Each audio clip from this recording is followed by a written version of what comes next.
Paz do Senhor a todos, sejam bem-vindos ao Família BD, o canal que traz para você pré-aulas das lições da Escola Bíblica da CPAD. O currículo da CPAD na faixa etária de adultos. Na verdade, nessa semana nós não estamos trazendo pré-aula, né? Estamos trazendo aula mesmo.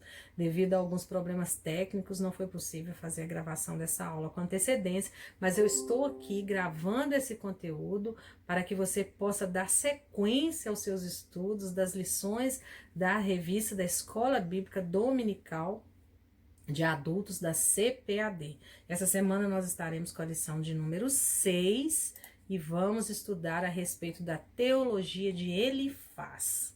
Só quem peca sofre? Somente os pecadores sofrem ou sofre também o justo, né? Nós vamos ver hoje isso, ver aquilo que Elifaz acreditava. Nosso comentarista, o pastor José Gonçalves, ele é líder das Assembleias de Deus lá em Água Branca, no Piauí, e colocou aqui para nós como tema para estudo nessa lição de número 6 do último trimestre de 2020, a teologia de Elifaz. Só os pecadores sofrem?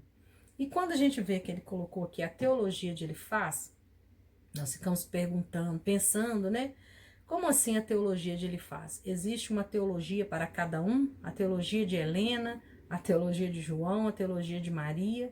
Teologia é o estudo da Bíblia, né? Costuma-se dizer que é o estudo sobre Deus, mas na verdade teologia é o estudo a respeito das coisas de Deus, né? O estudo a respeito da palavra de Deus. Existe a teologia sistemática, que é a maneira separada, organizada de estudar a palavra de Deus. Na teologia sistemática, os temas são separados, né, os tópicos são separados, as doutrinas são separadas, estudadas cada uma em seu tempo, separadamente. A gente vai estudar, por exemplo, sobre bibliologia, nós vamos ver o que a Bíblia diz a respeito da própria Bíblia. Então, a gente separa, por exemplo, vamos estudar sobre o pecado. E aí nós entraremos dentro da Bíblia para ver o que a Bíblia diz a respeito do pecado. E aí nós vamos ver em todos os livros da Bíblia o que está falando a respeito do pecado. E assim é a teologia sistemática. Vamos estudando sistematicamente cada tópico em seu tempo. E quando a gente pensa aqui na teologia de Elifaz, nós podemos interpretar como sendo aquilo que Elifaz entendia a respeito de Deus.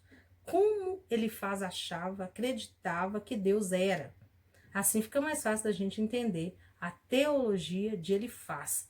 Porque a teologia, sendo o estudo a respeito das coisas de Deus, ela só pode ser uma só.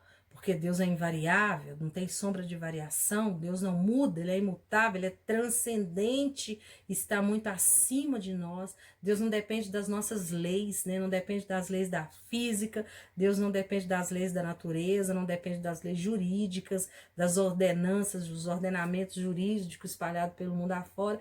Deus não depende de nada disso, porque Deus é eterno, transcendente. Ele não depende de ninguém para viver, não depende da matéria para existir. Ninguém criou Deus. Deus é autoexistente, é eterno, transcende a tudo aquilo que a gente conhece. Está acima do nosso entendimento, né? Então, quando a gente pensa assim, teologia de Elifaz, é aquilo que Elifaz entende a respeito de Deus. O nosso textuário vai dizer o seguinte: lembra-te agora qual é o inocente que jamais pereceu? E onde foram os sinceros destruídos?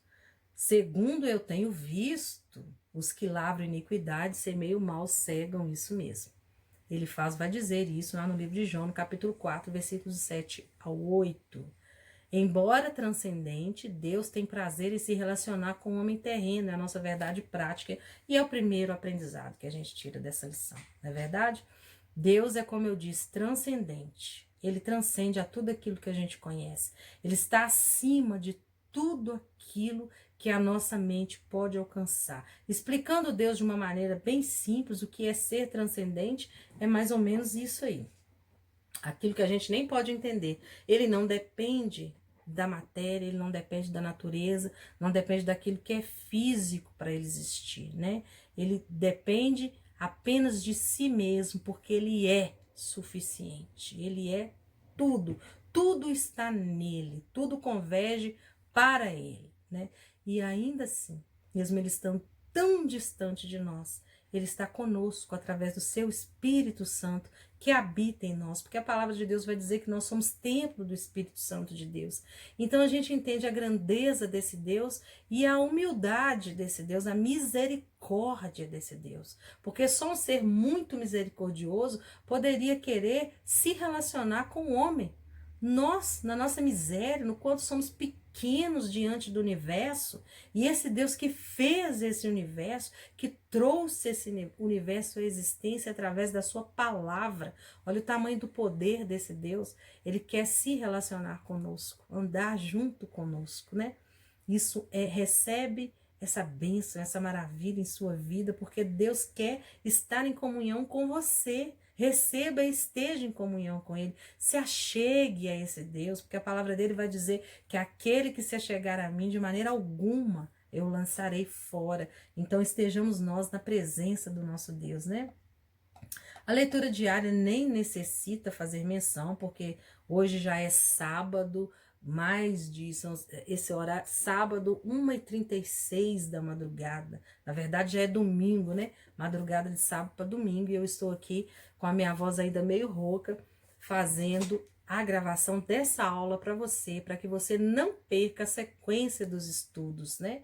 Vou postar isso ainda hoje, em nome de Jesus, eu consigo postar antes do dia amanhecer, mas se não for possível, assim que eu voltar, retornar da minha aula na Escola Bíblica Dominical, eu colocarei esse material aqui no canal para você. E se de alguma maneira esse conteúdo te abençoar, meu querido, curta esse conteúdo, deixa aqui o seu like, comente, se inscreva no nosso canal, ajude o Família EBD que está aqui, ó, se sacrificando para deixar esse conteúdo para você, para propagar a palavra de Deus, para ter uma representante a mais feminina nas redes sociais, falando de Deus, falando de ensinamento cristão, de escola bíblica dominical. Vamos aprender juntos, vamos compartilhar, colabore, mande para os seus amigos, se inscreva, não apenas assista o vídeo, se inscreva no canal para nos incentivar a continuar com esse trabalho, né?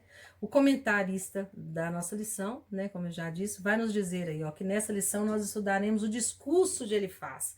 Ele é o primeiro amigo de Jó a conversar ali, aqueles 3 amigos que aparecem para consolar Jó, né? A gente vê lá no capítulo 2 do livro de Jó, que esses 3 amigos, Elifaz veio de Temã. Temã era uma região ali no Edom, então ele era um edomita, né? Ele era amigo de Jó. Jó, por ser um homem mais rico do Oriente, certamente ele tinha amigos de várias nações, né? De várias cidades, todo mundo queria ser amigo de Jó, e por isso, então, esses 3 amigos, o capítulo 2 do livro de Jó, no versículo 11, vai dizer o seguinte: ouvindo, pois, 3 amigos de Jó todo esse mal que tinha vindo sobre ele, vieram cada um do seu lugar. Elifaz o temanita, e Bildade o suíta, e Zofar o naamatita, e combinaram condoer-se dele para o consolarem. Então, a ideia inicial era que se consolasse Jó, né? Eles foram ali para levar conforto para o seu amigo Jó.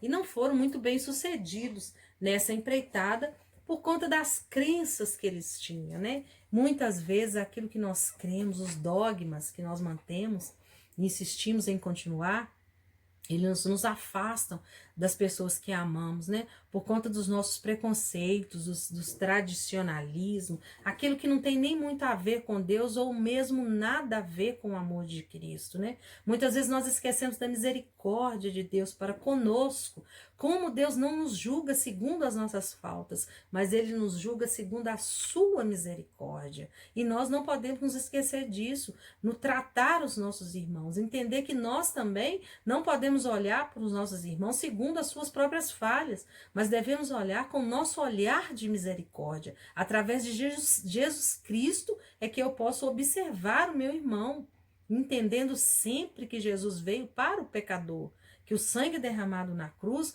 foi para nos redimir do pecado, para mim, para você e para qualquer outro pecador, tanto quanto eu. O pecador tem direito de ser salvo, de se achegar a Cristo, aceitar Jesus como seu Salvador. Não cabe a nenhum de nós julgar os nossos irmãos, e muito menos ao visitarmos um irmão que está sofrendo, que está passando por um momento de aflição, levarmos palavras de acusação para esse irmão. Ao visitarmos um presidiário, ele já foi julgado, condenado e está ali cumprindo a sua sentença. Não cabe a nenhum de nós chegar lá e começar, olha, se você não tivesse feito aquilo que você fez, não estaria aqui hoje. Não cabe. Se você não tem palavra para edificar a vida do outro, cale a boca. Fique mudo. Não abre a sua boca para dizer palavras que não vão edificar a outra vida, aquele que está ouvindo. Como os amigos de Jó fizeram com ele. Deixaram Jó em total desespero com aquelas palavras proferidas ali, quando eles tinham combinado, olha lá, de se condoer e consolar o seu amigo. E ao chegar ali, tudo mudou, né? Eles começaram a acusar Jó de estar em pecado, pedindo para que Jó se arrependesse dos pecados e talvez Deus então restabeleceria comunhão com ele. E nós vamos ver que Jó não tinha pecado, nós já sabemos disso, que aquilo tudo era um propósito de Deus na vida de Jó ali, né? E Jó então sabia disso, Jó não sabia, mas Jó acreditava nisso, que tinha a mão de Deus por trás, tanto que ele queria que o próprio Deus explicasse para ele o que estava acontecendo, né? Então, para ele, Jó tinha contrariado esse ensinamento, aquele ensinamento da justiça retributiva, que é aquilo, bateu, levou, né? Você recebe aquilo que você dá, o pagamento com a mesma moeda. Ele acreditava que para Deus as coisas funcionavam dessa maneira, né? Que era a lei do castigo e da recompensa. E na verdade Deus nunca tratou nada assim. A lei de Deus não é essa. Nós aprendemos dentro da própria Bíblia que existe sim, porque a palavra de Deus fala que tudo que o homem plantar, isso mesmo ele ceifará, mas não é, o pecado não é a única causa do sofrimento humano. Se o pecado fosse a única causa do sofrimento humano, nenhuma criança sofreria. Nenhuma criança ficaria enferma, nenhuma criança passaria fome, nenhuma criança seria violentada, nenhuma criança seria queimada viva, como acontece pelo mundo afora. Né? Quantas em nossas próprias cidades, nas grandes periferias, né? Nas grandes cidades, nas nossas periferias, aqui em Belo Horizonte, eu moro em Belo Horizonte, e aqui nas periferias a gente vê muitas crianças sofrendo, crianças nos sinais de trânsito, vendendo doce, criança fazendo malabarismo no sinal de trânsito, na rua, no semáforo, crianças pequenas vendendo doce, vendendo balas, vendendo produtos ali nas portas das fábricas, até na porta de hospital. Outro dia eu vi uma criança vendendo doce. Então, quando você pensa assim, numa criança naquela situação à mercê, marginalizada ali, à mercê de tudo, podendo ser abusada de todas as maneiras, ser sequestrada, raptada, tantas coisas podem acontecer com essas crianças que estão distantes de seus pais, de suas famílias, e a gente fica pensando por que isso acontece, né? A soberania de Deus. O homem, quando escolheu estar distante de Deus, ele escolheu viver dessa maneira. Que as crianças ficassem dessa maneira. Que as mulheres fossem mortas e assassinadas por pouco ou por quase nada. Ou por nada às vezes, né? Que as pessoas fossem violentadas da maneira que são. Então as pessoas sofrem sim. E nem sempre a causa é o pecado. Existem muitas coisas que levam o homem ao sofrimento. Uma escolha errada que eu fiz pode me levar ao sofrimento. Mas uma escolha errada que o meu filho fez pode me levar ao sofrimento. Uma escolha errada que eu fiz pode levar toda a minha família para o buraco, para um momento de lamento, de desespero e dor. Então, aquele que não escolheu também sofre as consequências da escolha errada que o outro fez. Às vezes um patrão seu fez uma escolha errada na administração da empresa, aquilo teve que fechar, foi a falência, você é afetado e vai passar por um momento de desemprego. E se Deus não tiver misericórdia, você vai viver na escassez. E nós podemos tudo naquele que nos fortalece, não é verdade? Então nós passaremos como Paulo pelos momentos de fartura e pelos momentos de escassez, porque Deus nos fortalece em tudo, como fortaleceu Jó, e ele suportou passar por esse momento de aflição na vida dele, embora ele lamentasse, embora ele questionasse e quisesse uma resposta do próprio Deus, mas Jó esteve ali forte, passando por aquilo, suportou tudo, mesmo em tamanha aflição. Jó venceu a sua prova, a sua provação, porque a fé do crente, muitas vezes, ela é provada, e para ser aprovada, ela tem que ser aprovada e achada, queimada no fogo como ouro para ser refinada, e achada em louvor e glória de nosso Senhor e Salvador Jesus Cristo, né? Achada pura como ouro. a queixa de Jó. Em sua defesa, Jó se contrapunha à teologia de Elifaz, né? Ele sabia que aquilo que Elifaz dizia que ele tinha que ter pecado, sim, porque se ele não tivesse pecado, ele não estaria sofrendo daquele jeito, né? Porque para Elifaz acontecia dessa maneira e isso não podia mudar, como a gente vai ver no tópico 2. Elifaz acredita mesmo que os pecadores, no contexto da tradição religiosa ali, ele acreditava que ele tinha a crença nessa ortodoxia engessada, ou seja, naqueles dogmas da igreja que muitas vezes a gente até afugenta as pessoas da presença de Deus, porque a gente acredita em coisas que são do homem, não são da Bíblia. Porque a palavra de Deus, ela não varia, ela não muda, mas o nosso entendimento, sim, ele pode mudar, porque nós somos fracos, somos falhos, mas Deus é forte e Deus é constante, e a sua verdade é concreta.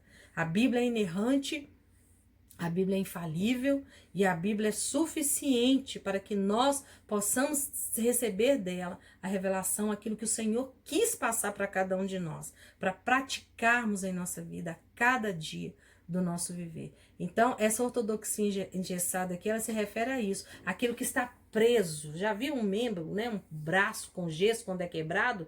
Não se pode, se engessar uma articulação aqui, não se pode mover. Se engessar sua perna esticada, ela vai ficar esticada até tirar o gesso. Você não vai conseguir dobrar, não articula mais. E é isso que quer dizer essa ortodoxia engessada. Ortodoxia é o quê? É tradicionalismo. É aquele dogma que uma igreja, uma religião, uma seita ou uma instituição aceita como sendo verdadeiro e que não se pode mudar. Então aquilo é passado de tradição em tradição, de geração em geração e se torna uma tradição. E quando é engessado, aí não muda mesmo, porque o que está engessado não se flexiona. Não existe flexibilidade dentro daquilo que está engessado. Por isso é o nosso comentarista colocou isso aqui. Em seu discurso, ele argumenta que as palavras de Jó são uma ameaça ao dogma religioso aceito. E tu tens feito vão o temor e diminuís os rogos diante de Deus. Né? Então, ele acreditava que era daquela maneira, que Jó estava sofrendo porque ele tinha pecado e nada podia mudar isso. E como Jó negava que ele estava em pecado, Jó estava então mudando uma lei. Jó estava querendo desfazer um dogma, mudando uma lei que você sofria porque você tinha pecado. Então não adiantava Jó dizer que era inocente, ninguém ia acreditar nele, porque existia, no entendimento deles, existia uma lei de Deus que era assim, só sofre quem peca. No entendimento deles funcionava dessa maneira. E ele estava colocando ali, falando que Jó estava então tentando mudar essa lei, né? Jó estava tentando destruir os preceitos sagrados que aquele povo tinha, que aqueles homens tinham, as crenças dele não podiam ser jogadas por terra simplesmente porque Jó afirmava ser inocente. Então eles não podiam crer no que Jó estava dizendo ali por causa do seu sofrimento.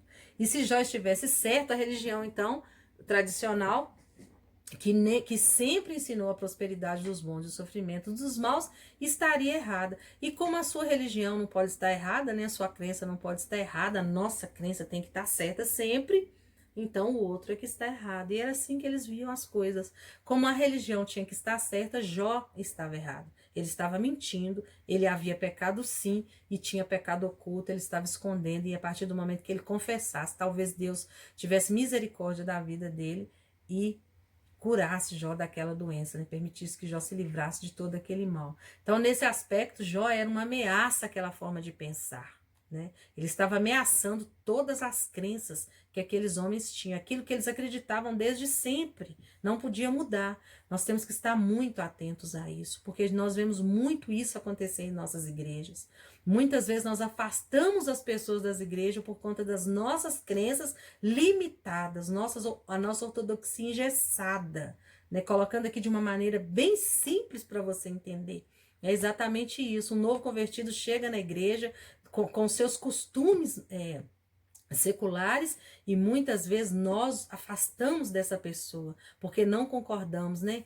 E a gente sabe, entende que é o Espírito Santo que leva a transformação para as almas. Nós apenas espalhamos as sementes. Quem dá o crescimento é o Espírito Santo de Deus. Quem faz a purificação, a santificação é o Espírito Santo de Deus. Então nós temos que abraçar essas almas, todas elas, tudo aquilo que chegar em nossas igrejas, os pecadores todos têm que ser recebidos com amor, porque foi para eles, para nós pecadores, que Jesus morreu. Se houvesse santos aqui na terra, não havia necessidade de redenção, não é verdade?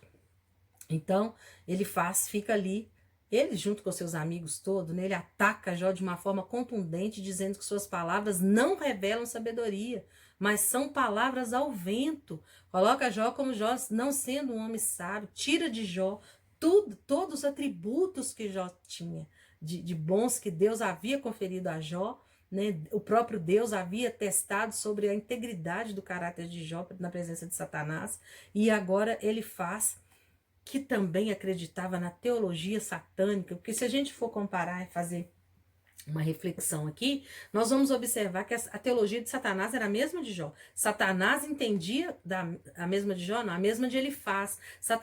Elifaz estava com o mesmo pensamento de Satanás. O que Satanás vai falar de Jó na presença de Deus? Que Jó só adorava Deus porque Deus cobria Jó de bênçãos, porque Deus estava protegendo Jó, acusando o próprio Deus de subornar Jó. Jó o amava e o adorava porque ele abençoava Jó e sua família. Jó era próspero, então ele tinha mesmo que adorar a Deus. Mas se Deus tocasse naquilo que era de Jó, Jó então blasfemaria na face do Senhor. E Elifaz acreditava nisso, porque se ele acreditava que Jó estava sofrendo porque Jó tinha pecado, e que se Jó se arrependesse, Deus poderia fazer as pazes com Jó e restabelecer aquilo que Jó tinha, então ele entendia que Deus retribuía aquele que era fiel com bênçãos celestiais, né? E é a mesma coisa de Satanás e Jó, então, ia adorar a Deus porque Deus estava abençoando Jó. Jó era fiel, né? Era aquilo. É a mesma coisa do biscoito antigamente, da propaganda que existia, né? Era sempre fresquinho, vendia muito porque era sempre fresquinho, era sempre fresquinho porque vendia muito. É a mesma coisa. Você adora a Deus porque Deus te abençoa, ou Deus te abençoa porque você adora Deus? Na verdade, nenhuma essa máxima não é verdadeira de forma alguma. Deus pode abençoar aquele que o adora, como também pode não abençoar materialmente, que eu estou dizendo, porque espiritualmente aquele que adora a Deus está coberto de bênçãos, porque assim como esteve no momento de sua morte, ele viu os céus abertos e a glória de Deus, ele foi abençoado extremamente abençoado, na maior potência ele foi abençoado, mas Deus permitiu que ele fosse morto fisicamente. Espiritualmente ele viu o céu aberto e viu a glória de Deus. Mas Deus permitiu que ele fosse morto por pedradas. E Deus então não fez prosperar a vida material de Estevão aqui na terra. Então não é verdade que Deus vai prosperar aquele que o adora aqui na terra. Não dessa maneira. E Deus pode permitir que o ímpio prospere, aquele que não adora Deus. Muitas pessoas ricas, em sua maioria, a grande maioria dos ricos, muitos inclusive são ateus, não acreditam nem na existência de Deus. São homens extremamente prósperos, donos de muitos bens, né? De patrimônios exorbitantes, de coisas exageradas, donos de navios, de iates, de avião, de hotéis, fazendas. São homens que nem acreditam em Deus, muitos inclusive blasfemam do nosso Deus, né?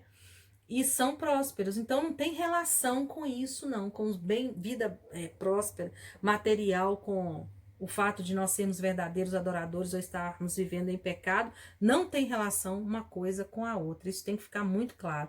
E ele acreditava que sim, que tinha tudo a ver. Mas Jó acreditava, em sua defesa, ele se contrapunha ironicamente contra esse argumento de Elifaz. Jó, ele acreditava em Deus, que Deus estava com ele, que Deus podia andar com ele, e a gente vê que ele não blasfema contra Deus, que ele tem consciência de que a teologia de seu amigo estava errada, né? E vai dizer aqui, ó, que a sua fé, que a fé de Jó projeta ele para o alto. É o que a Bíblia nos mostra.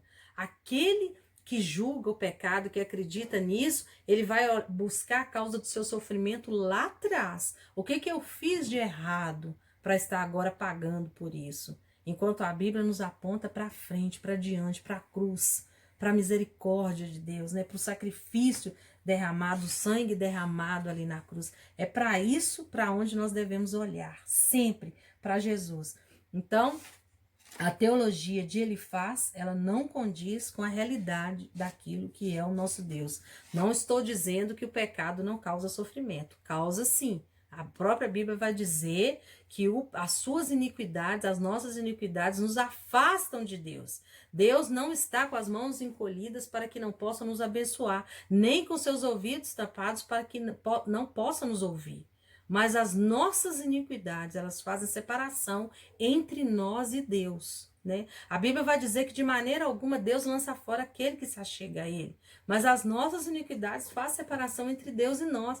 Então o pecado sim nos separa de Deus. E nós sofremos as consequências. Mas a misericórdia de Deus, ela é infinita. Ela se renova a cada manhã. E Deus, em sua infinita misericórdia, se Ele achar por bem, se Ele aprouver, nos livrar das consequências dos nossos pecados, sim, Ele vai livrar. Mas se Ele achar por bem que nós soframos, mesmo sem ter pecado, como fez com Jó, então assim Ele vai permitir. E não há nada que nós possamos fazer, a não ser buscar do céu força para passarmos por esses momentos, né? Nós podemos chorar, questionar, como Jó fazia, né?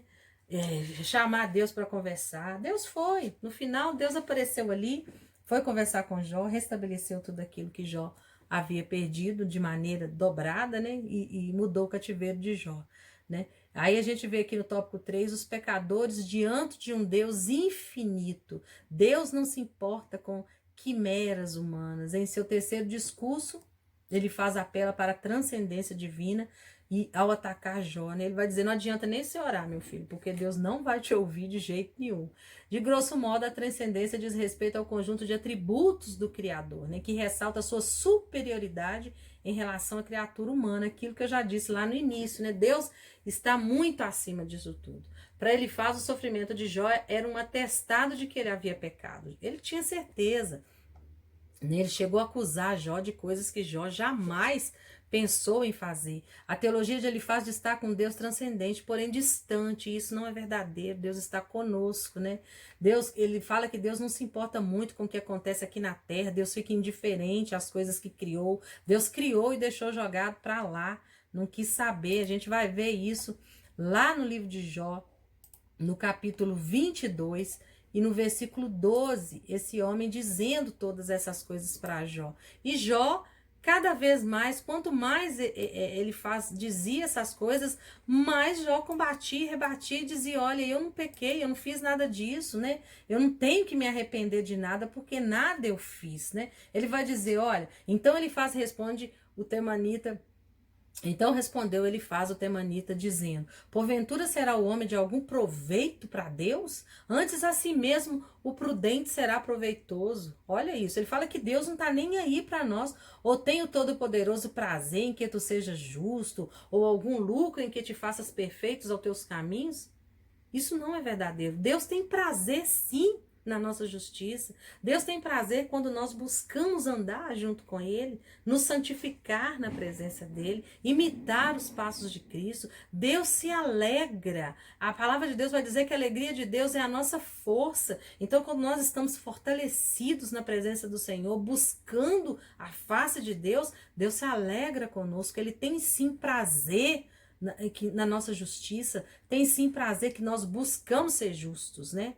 Que nós tentamos viver na justiça de Deus, né? Através do poder do Espírito Santo, nós podemos sim buscar ter uma vida santa na presença de Deus. Claro que eu não estou dizendo santo no sentido daquele que não pega. Estou dizendo santo no sentido daquele que foi separado para viver em santidade, para andar, trilhar no caminho da justiça de Deus e buscar estar cada dia mais próximo, cada dia melhor, cada dia mais puro na presença do Senhor. E é o Espírito Santo de Deus que a cada dia vai nos purificando, né? Vai colocando em nós cada dia mais o caráter de Cristo, para que nós, assim como Jó, possamos estar fortalecidos para passar por momentos de aflições, sem blasfemar, sem nos voltar contra o nosso Deus, como Jó fez, para que Deus sempre vai nos dar uma vitória.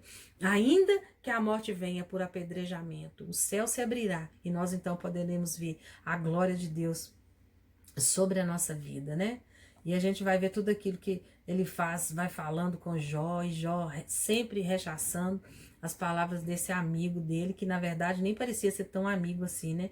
Deus caminha com os homens. Nessa parte da poesia, Jó expõe seus argumentos de forma muito clara. E nós vemos aqui que Jó, ele não adorava a Deus pelo que Deus dava, né? Como dizia Satanás, e como também praticamente acreditava que ele faz, né? Jó era um homem que adorava a Deus por tudo aquilo que Deus era. Nós vamos ver aqui a reação de Jó no capítulo 1, nós já estudamos sobre isso, mas é bom dar voltar lá e relembrar. Quando Jó perde todo o seu patrimônio, seus filhos, e ele recebe a notícia daquele último servo que chega lá e fala para ele: eis que um grande vento sobreveio da além do deserto e deu nos 4 cantos da casa, que caiu sobre os jovens e morreram, e só eu escapei para trazer-lhe a nova. Os filhos dele estavam na casa do primogênito, em comunhão ali, numa festividade, comemorando todos juntos. Vem esse vento do deserto, trazido por Satanás, e derruba aquela construção, matando todos os filhos de Jó, juntamente com os servos que ali se encontravam. A gente imagina uma família numerosa, muitos netos, né? 10 filhos Jó tinha. Então devia ter muitos netos, matou todo mundo. Jó então se levanta, rasga o seu manto, rapa a sua cabeça e se lançou em terra e adorou. Ele adorou a Deus nesse momento. Esse homem não adorava a Deus pelo que Deus dava para ele, pelas bênçãos dos céus. Ele adorava a Deus pelo que Deus era. E ele ainda vai responder: nu saí do ventre da minha mãe e é nu que tornarei para lá. Deus deu, Deus tomou. Então ele entendia que Deus podia dar, Deus podia tirar, quando ele bem entendesse. Ele entendia que não estava nas mãos dele a prosperidade que ele tinha. Jó, naquele tempo, já compreendia a doutrina da mordomia, que nós somos apenas cuidadores daquilo que Deus coloca em nossas mãos. Por isso, meu irmão, cuide com amor. Cuide da sua família, cuide dos seus bens, do seu patrimônio, cuide do seu ministério, do seu cargo na igreja, cuide do seu cargo eclesiástico, da sua função. Se você é porteiro, faça com excelência. Se é professor de escola dominical, seja excelente no ensino. Faça com louvor para a glória de Deus. Porque quer comais, quer bebais, tudo seja feito para a glória de Deus. Se eu for limpar um chão, que seja com excelente para a glória de Deus. Tudo deve ser feito para a glória de Deus, porque tudo é de Deus, tudo é dele, para ele e por ele. E Jó entendia isso, porque ele disse que Deus havia dado, e Deus então podia sim tomar quando bem lhe aprovesse. E mesmo assim, ele adorava o Senhor nessa condição. Quando a sua esposa vai mandar ele amaldiçoar Deus ali no capítulo 2 e morrer, vai dizer lá no versículo 9, então a sua mulher lhe disse: ainda retens a sua sinceridade? Amaldiçoa a Deus e morre. E ele vai responder o que para ela? Porém ele lhe disse: como fala qualquer doida, falas tu? Recebemos o bem de Deus e não receberíamos o mal? Em tudo isso não pecou Jó contra Deus com seus lábios. Olha isso. Recebemos o bem de Deus e não receberíamos o mal? Ou seja, Deus manda o bem, Deus manda o mal. Ele permite o bem, ele permite o mal. E se nós aceitamos o bem, por que nós vamos rechaçar o mal? Olha o entendimento que esse homem tinha a respeito de Deus, como era diferente daquilo que ele faz, estava querendo colocar no seu coração. Ele faz tentando deixar Jó desesperado, proferindo aquelas palavras contra Deus, contra Jó.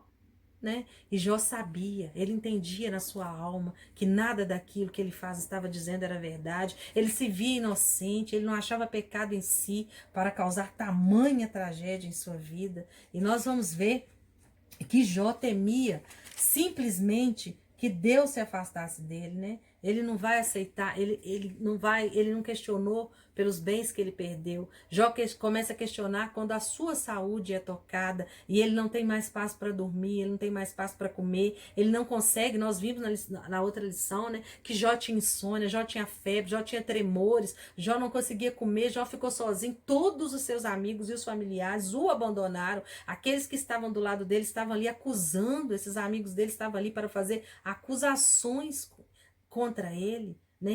Levantar calúnia sobre a vida de Jó. Se hoje você se encontra nessa mesma condição, que está sendo caluniado, em que está sendo injustiçado, abandonado por seus familiares e por seus amigos, perdeu seus bens. Nessa pandemia, quantos de nós estão desempregados, passando por momentos de aflição, como Jó estava?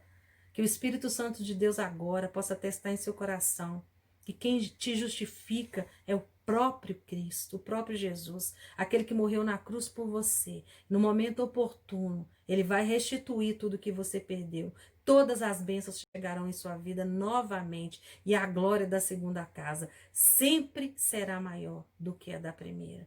Mesmo que essa segunda casa seja aquela no céu, que Deus preparou para cada um de nós. Então, a prova de fé, né? Tiago vai dizer lá no seu capítulo 1, versículo 2 e 3, que a prova da nossa fé, quando a nossa fé é provada, ela produz paciência.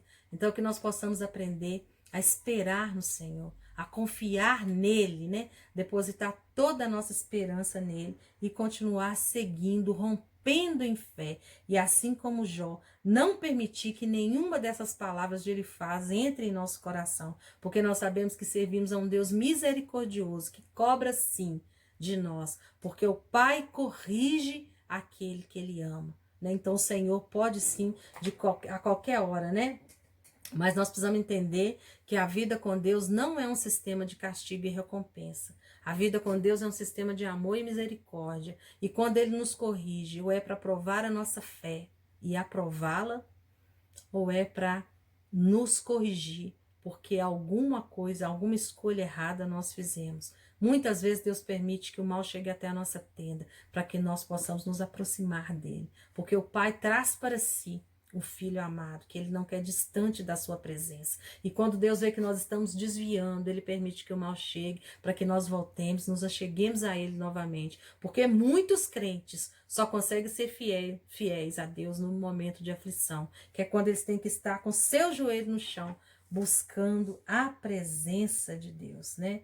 Então, nós aprendemos hoje em nossa lição que nós devemos confiar em Deus e não aceitar palavras de acusações em nossa vida, entender que quem nos justifica será sempre Deus, que o pensamento teológico de Elifaz, como de muitos crentes por aí, né, não condizem com a realidade do nosso Deus. Em primeiro lugar, nós pregamos o amor de Deus, o amor e a justiça de Deus. E a justiça de Deus não é como a justiça do homem, né? Jó considerava sua prosperidade como uma dádiva, não como uma recompensa pelos seus atos de adoração, pelos seus sacrifícios, pela sua vida íntegra. Ele sabia que Deus o abençoava, né? Mas ele recebia aquilo como uma dádiva vindo do céu. Receba na sua vida toda a bênção, toda a prosperidade também como dádiva, não como um mérito seu, porque nós de Deus nada merecemos. Tudo que o Senhor nos coloca em nossas mãos é através da sua grande misericórdia. Cuide com amor, cuide com cuidado de tudo aquilo que Deus te deu e que Deus possa abençoar a sua vida através desses ensinamentos e fique com essas palavras finais do livro de Jó, quando ele vai dizer, né, Deus restaura tudo para Jó e Deus vai falar, e nós vamos ver no final do capítulo 42 lá, quando Deus, o próprio Deus vai refutar Elifaz, né? Que o próprio Deus vai dizer para Elifaz que aquilo que ele havia falado dele não condizia com a realidade, né? Vai dizer para ele isso, que aquilo que ele tinha falado não era verdade, como Jó tinha falado para Deus a verdade. Então o Senhor, então foram Elifaz, o temanita, Bildade, Suíta, o Namita, e fizeram como o Senhor lhe dissera. E o Senhor aceitou a face de Jó. E sucedeu lá no versículo 7, ó, e sucedeu que acabando o Senhor de falar a Jó aquelas palavras, o Senhor disse a Elifaz, o temanita, a minha ira se acendeu contra ti e contra os teus dois amigos, porque não falaste de mim o que era reto, como meu servo Jó. Jó questionou Deus, Jó quis uma resposta de Deus, Deus apareceu e respondeu para Jó. Mas a gente vê lá no capítulo 29 de Jó, nós sabemos, já falei, que quando Jó perdeu seus bens e seus filhos, ele continuou adorando, entendendo que Deus havia dado e Deus podia tirar na hora que ele bem entendesse. Mas a gente vai ver aqui no capítulo 29, no versículo 4, quando Jó fala assim, como no capítulo 2, Jó 29, versículo 2, ele vai dizer o seguinte: ah, quem me dera ser como eu fui nos meses passados, como nos dias em que Deus me guardava. Olha, ele ansiava pela presença de Deus. Ele estava sofrendo porque Deus havia se afastado dele. Não era porque ele estava doente, não era porque ele tinha perdido os bens, não era porque seus filhos tinham morrido e a sua mulher estava desesperada. Jó estava naquele sofrimento porque ele sentia que Deus havia abandonado ele. E ele clama dessa maneira: ah, quem me dera ser como eu fui nos meses passados, como nos dias em que Deus me guardava, quando fazia resplandecer a sua lâmpada sobre a minha cabeça e quando eu, pela sua luz, caminhava pelas trevas, como fui nos dias da minha mocidade, quando o segredo de Deus estava sobre a minha tenda. Quem que a gente lembra quando a gente vê Jó, nesse momento em que ele perdeu tudo, ele falando essas coisas? Nós podemos, isso nos remete ao rei Davi, né? Quando o rei Davi vai clamar a Deus ali no Salmo 51, lá no versículo 11, ele vai dizer o seguinte: não me lances fora da tua presença e nem retire de mim o teu Santo Espírito. Quando o rei Davi pecou e ele viu que Deus tinha ficado, ele tinha aborrecido o coração de Deus, o profeta Natan chega para Davi e fala tudo aquilo que Deus havia mandado dizer a ele. E ele então fala: pequei contra o Senhor, somente contra o Senhor pequei. E ele faz essa oração a Deus e pede a Deus que não retire dele o Santo Espírito, o Espírito Santo. Davi naquele momento não se preocupou com seu reinado, com seu castelo, com as suas mulheres, com seus bens. Davi não preocupou nem com a sua vida. Ele só fala com Deus: não retires de mim, não me lances fora da tua presença e não retires de mim o teu Espírito Santo. É o que Jó está fazendo aqui, é a mesma coisa. Ah, quem me dera ser como eu fui nos meses passados, como nos dias em que Deus me guardava. Jó estava desesperado, querendo morrer. Não é porque ele tinha perdido tudo, não é porque ele estava à beira da morte, é porque ele sentia que Deus o havia abandonado, que Deus tinha feito dele um inimigo e perseguia ele com flechas envenenadas. Mas Deus mostrou para Jó que não era nada disso. Restabeleceu a sua comunhão com Jó, que Jó achava que havia perdido e que na verdade não tinha acontecido, porque Deus todo o tempo estava lá, guardando Jó do mal que não tocou a sua vida. E que assim como Deus guardou a vida de Jó, que ele possa também guardar a sua. Fique com Deus, até a próxima aula, e quando nós continuaremos estudando essas teologias estranhas aí dos amigos de Jó. Deus abençoe a sua vida, tenha uma boa semana, que Deus abençoe cada dia da sua semana e te proteja, como Ele guardou a vida de Jó, que Ele venha guardar a sua. A paz do Senhor e até a próxima aula, se o Senhor assim permitir.